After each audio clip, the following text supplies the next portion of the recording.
जय भोलेनाथ। जय भोले, आग रंगे।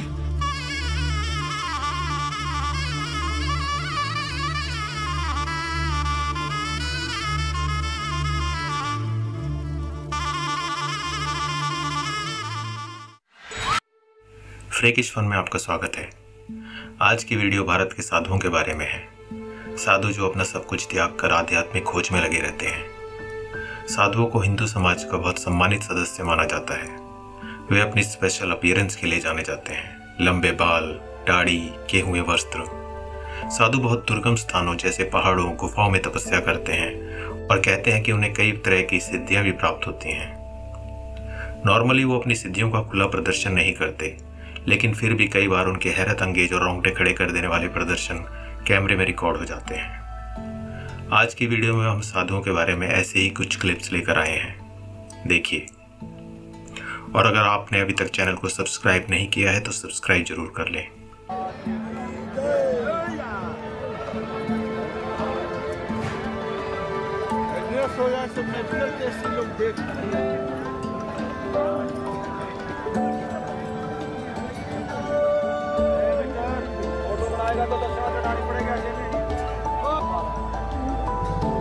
काम भी समझ जाएंगे तो मैं भी सुपरे काम बढ़ जाएंगे।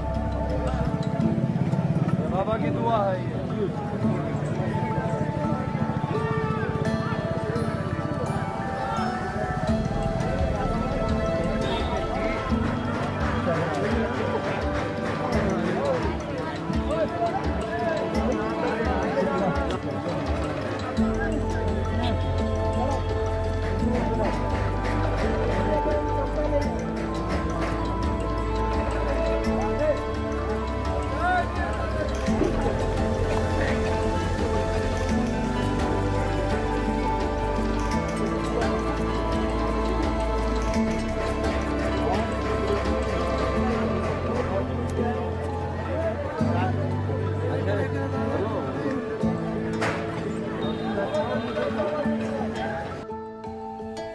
इनका नाम अमर भारती है। 1970 तक इनकी ज़िंदगी भी एक नॉर्मल एवरेज इंडियन की तरह थी। ये शादीशुदा थे, इनके 3 बच्चे थे और ये एक बैंक में काम करते थे। लेकिन फिर एक दिन इन्होंने डिसाइड किया कि अपना सब कुछ छोड़कर संन्यास लेंगे और साथ ही इन्होंने डिसाइड किया कि अपने हाथ को हमेशा ऊपर रखेंगे और कभी नीचे नहीं करेंगे। और जैसा कि आप देख सकते हैं, इन्होंने अपने प्रॉमिस को बरकरार रखा। 50 साल से भी ज़्यादा समय तक इन्होंने अपने हाथ को ऊपर रखा है। शुरुआत में इन्हें काफ़ी दर्द होता था, लेकिन शायद वो दर्द इनकी डेडिकेशन से ज़्यादा नहीं था। कुछ समय बाद इन्हें अपने हाथ में कुछ भी फील होना बंद हो गया और अब ये शायद चाह कर भी अपने हाथ को नीचे नहीं कर सकते। मेडिकली अगर अब इन्होंने अपने हाथ को नीचे करने की कोशिश की तो इनका हाथ कंप्लीटली ख़राब हो जाएगा। इनकी बॉडी ने उसकी इस पोजीशन के हिसाब से अपने आप को एडजस्ट कर लिया है। कहते हैं कि उनके हाथ ऊपर रखने का कारण सभी वॉर्स के खिलाफ प्रदर्शन करना था।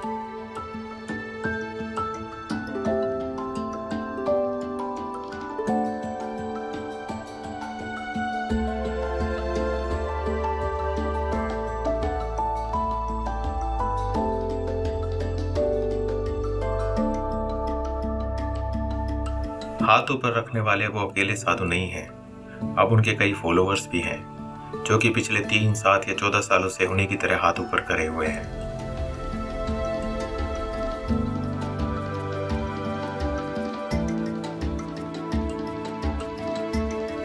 इनके अलावा कई और ऐसे साधु भी हुए हैं जो हाथ ऊपर नहीं करते पर किसी और तरह का प्रण ले लेते हैं। अब इन्हीं को देखिए, ये साधु हमेशा खड़े रहते हैं। ये सोने के लिए भी नहीं लेटते हैं, एक झूले की मदद से हमेशा खड़े रहते हैं और खड़े खड़े ही सो जाते हैं।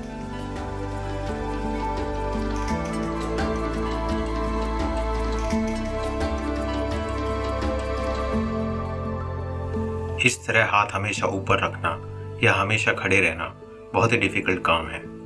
आम आदमी तो ऐसा करने का सोच भी नहीं सकता।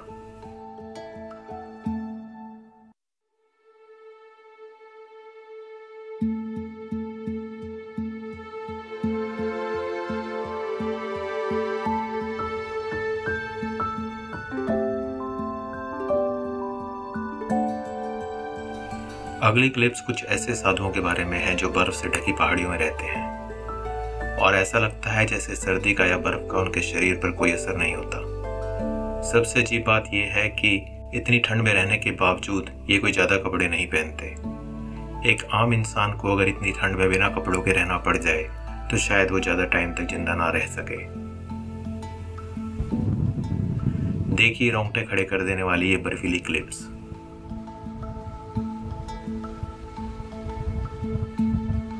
हरिओम हरिओम, जय भोलेनाथ, जय भोले, ओम ओम,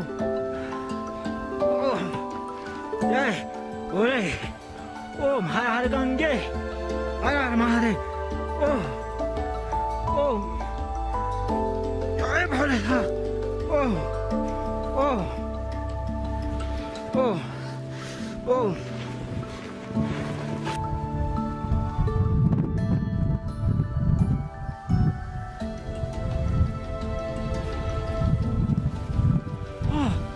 जय भोलेनाथ, ओम ओम, जय भोले, हर हर गंगे, हर हर महादेव, ओम ओम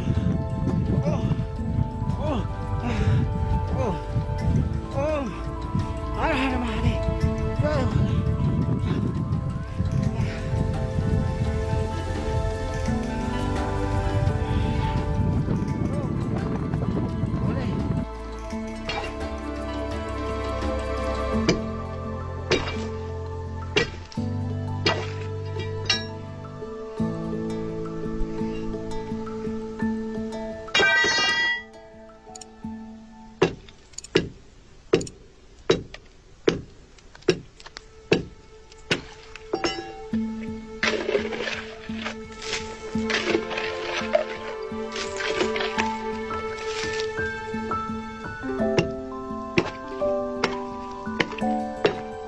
हर हर गंगे, हर हर महादेव।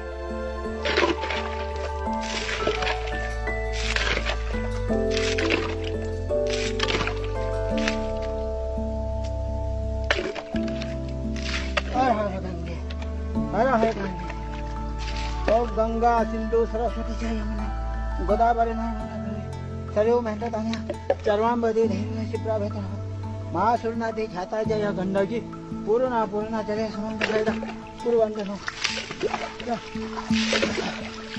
जय गंडकी भामी हर हर गंगे, हर हर महादेव, जय हो कैलाशपति, हर हर गंगे, हर हर महादेव, हर हर गंगे, हर हर। ओम नमो नारायण, ओम ओम गंगे हर नर्मदे हर गंगे हर। ओम आप कौन है?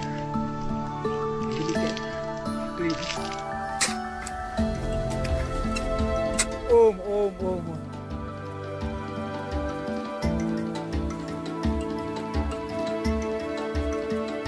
ओम ओम गंगे हर नर्मदे हर जटा संग्रह हर गंगे, हर हर महादेव।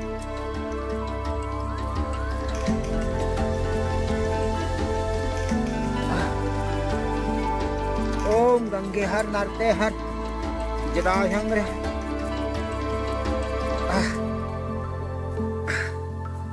ओम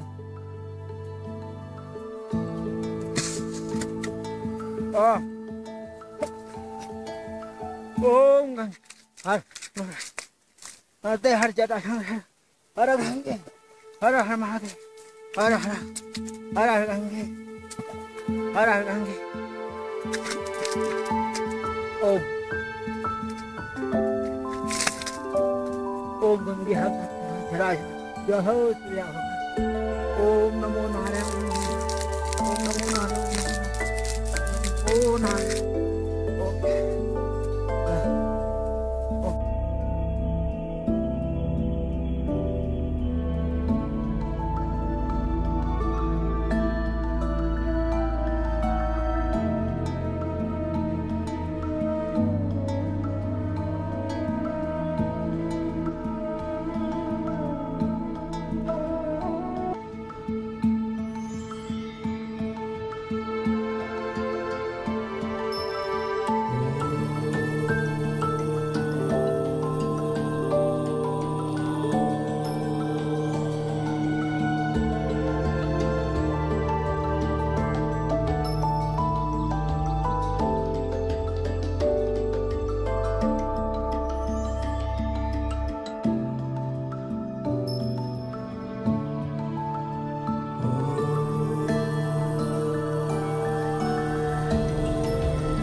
इनमें सबसे ज़्यादा इंटरेस्टिंग ये वाली क्लिप है जिसे इंडियन आर्मी ने काफ़ी ऊंची बर्फीली पहाड़ियों पर रिकॉर्ड किया था। उन्हें वहाँ एक ऐसा साधु मिला जिसने कपड़ों के नाम पर सिर्फ एक लंगोट पहन रखा था, और जैसा कि आप देख सकते हैं कि वहाँ का टेम्परेचर भी माइनस में था। ये सच में अनबिलीवेबल लगता है, लेकिन इससे भी ज़्यादा अनबिलीवेबल तो ये है। इनका नाम प्रहलाद जॉनी था। इन्हें लोग माताजी भी बुलाते थे। कहते हैं कि 76 साल तक ये बिना कुछ खाए पी रहे। जो कोई खाता पीता ना हो उसे आप कुछ इस तरह से सोचेंगे, लेकिन ये ऐसे दिखते थे। कहते हैं इन्होंने 1940 में खाना पीना बंद कर दिया था।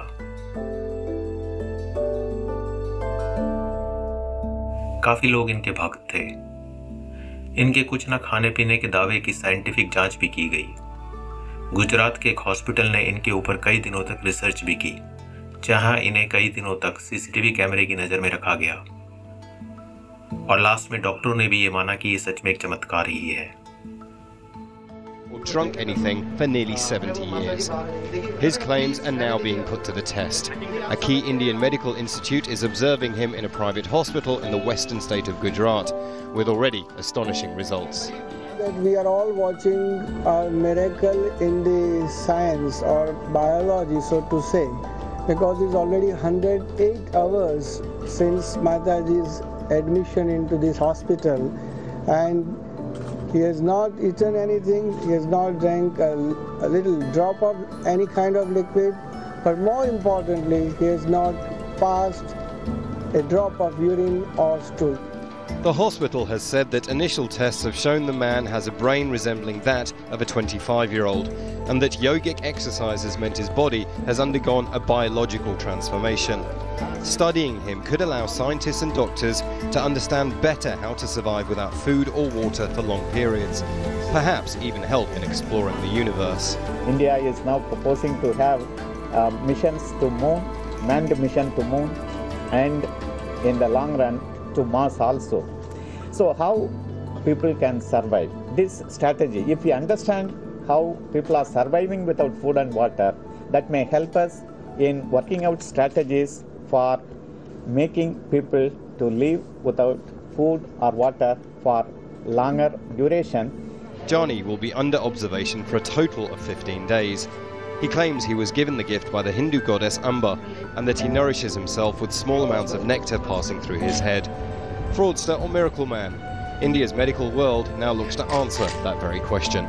Imran Khan, Al Jazeera. की बात है, अभी मैं यहाँ पे HCG हॉस्पिटल में CEO हूँ। उस वक्त मैं वो हॉस्पिटल में था, तो वहाँ पे ये एक केस आया था। डॉक्टर सुधीर शाह ने इनिशिएटिव लेके इस पे स्टडी करने का निश्चय किया था, और उनको एक बंद कमरे में रखा गया था ताकि हम ऑब्जर्व कर सके, और 24 आवर कैमरा का रिकॉर्डिंग किया था। खाने पीने की चीज न मिल सके ऐसा ध्यान रखा गया था। But at the same time अगर उनकी तबीयत बिगड़ती है तो मेडिकली जो भी करना पड़े वो करने के लिए टीम तैयार थी। तो उस वक्त करीबन 8-9 दिन तक ऑब्जर्व किया, तो वो कुछ भी खाना वाना ले नहीं रहे थे, नहीं पानी वगैरह ले रहे थे।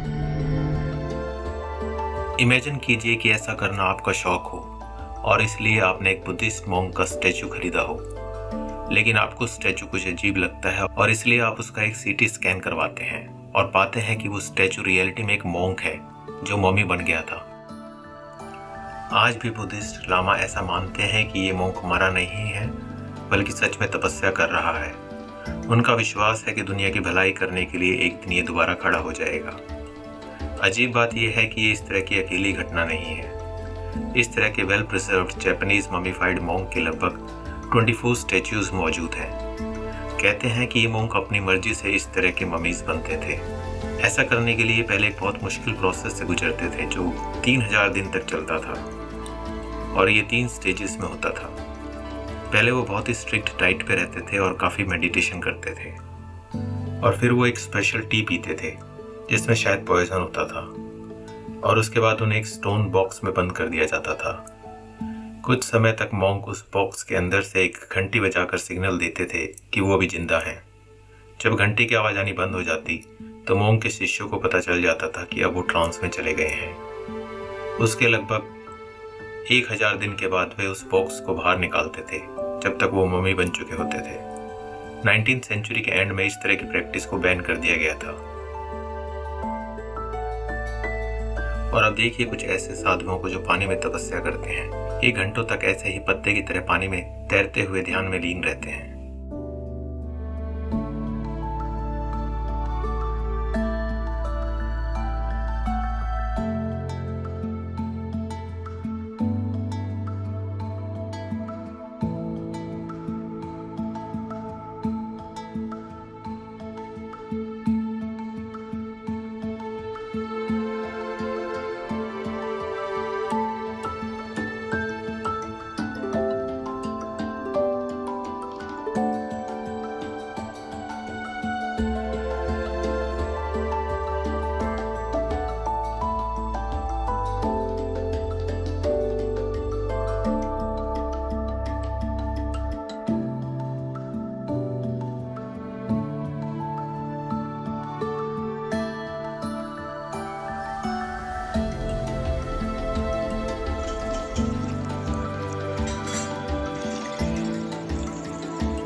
पानी के बाद अगले क्लिप्स कुछ ऐसे साधुओं की है जो कि अग्नि यानी कि फायर के साथ मेडिटेशन करते हैं।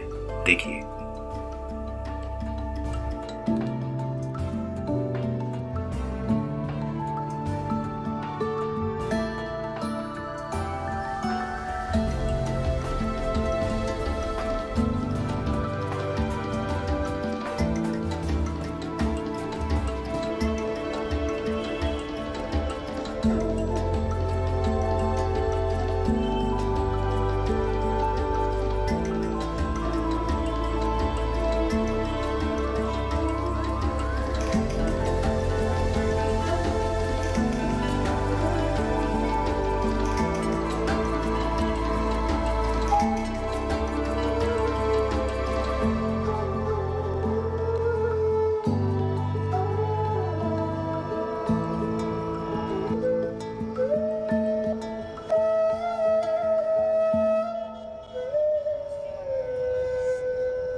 पहले भी कह रहे थे क्या तो दे देंगे, वो तो कल पेपर में छपाना, वो तो विज्ञप्ति जारी भई है कि इतनी जमीन जा रही, उसका मुआवजा मिलेगा आपको।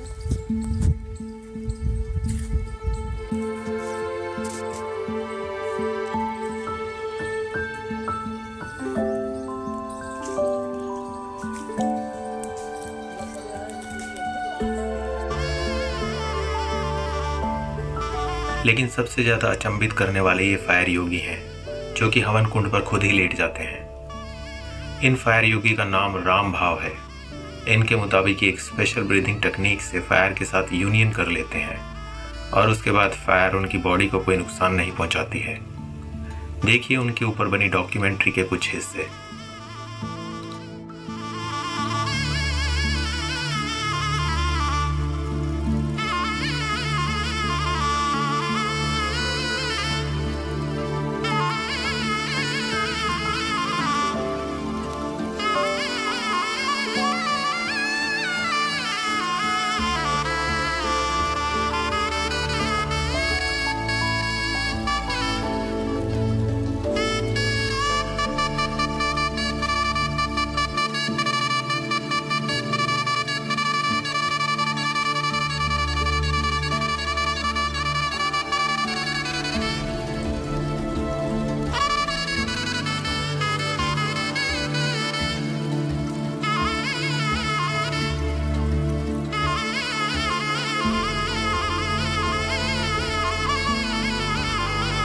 A scientist or a rationalist would ask, what if Rambau is using any fire-retardant material on his clothing?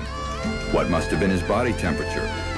What is the temperature inside the fireplace? We will find out later.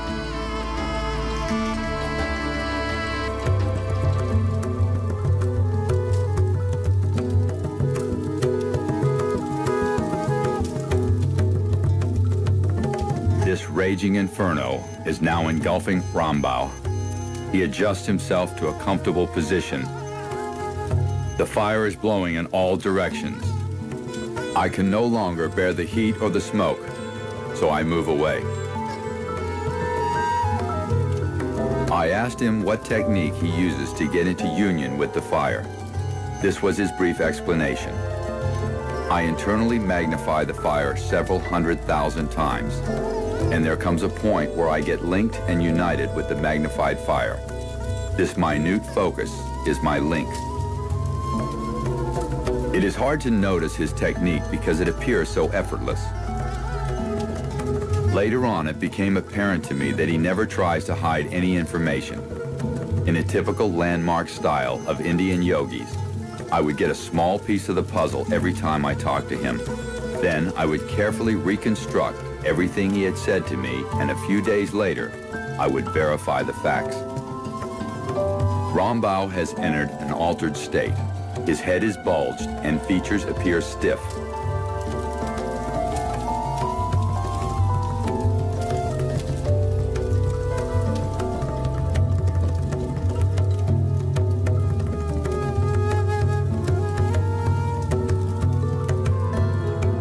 Rambau seems to be communicating with the fire by using sign language. There is no set amount of time for how long he stays in the fire. It ranges from 1 to 10 minutes at a stretch. Now the fire is blazing, reaching heights above 9 feet.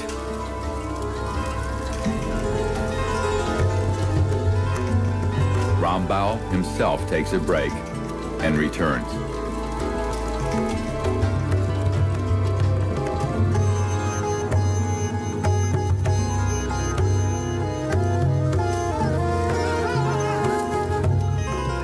Throughout the ritual, Rambau typically holds his breath while he continues to chant his secret mantra. The breathing cycle starts at 1.5 minutes and slowly increases to 3 minutes, then peaks at 5 minutes for each inhale. That is how he reaches a near complete focus and control over his physical senses and consciousness. By any standard of measure, it is a remarkable feat. Rambau told me that if he does not follow this breathing technique, he would be severely burned.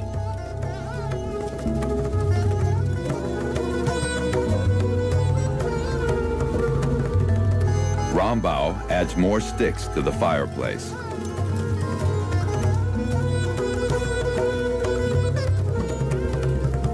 He periodically has to take time to refocus on his connection with the fire. Morning. By now, he has been in fire for an hour and a half.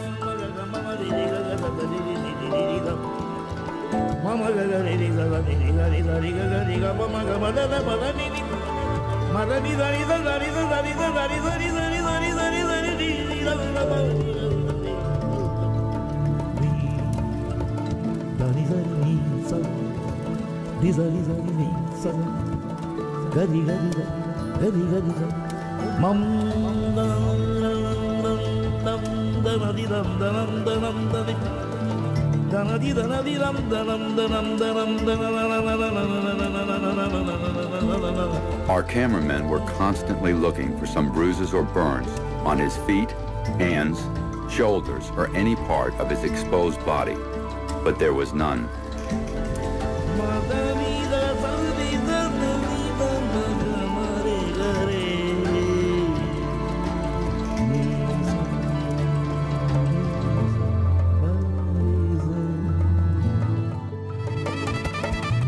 Again, Rambao starts feeding the fire, now with herbal green, a medicinal herb with religious significance. This is traditionally used with the worship of Ganesha. Herbal green is also used as a treatment for diabetes.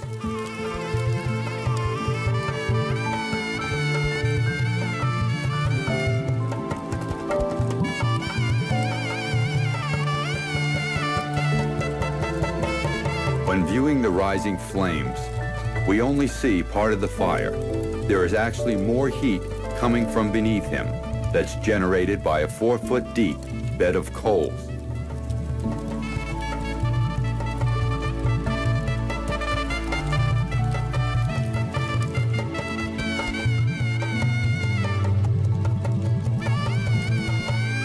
Rambao knows that the herbal smoke has medicinal value. Aromatherapy of ancient Indian medicine is based on this principle. He has heard of cases where people with terminal illnesses have been cured by inhaling the herbal smoke during the ritual. He would like to have this scientifically researched to prove its validity.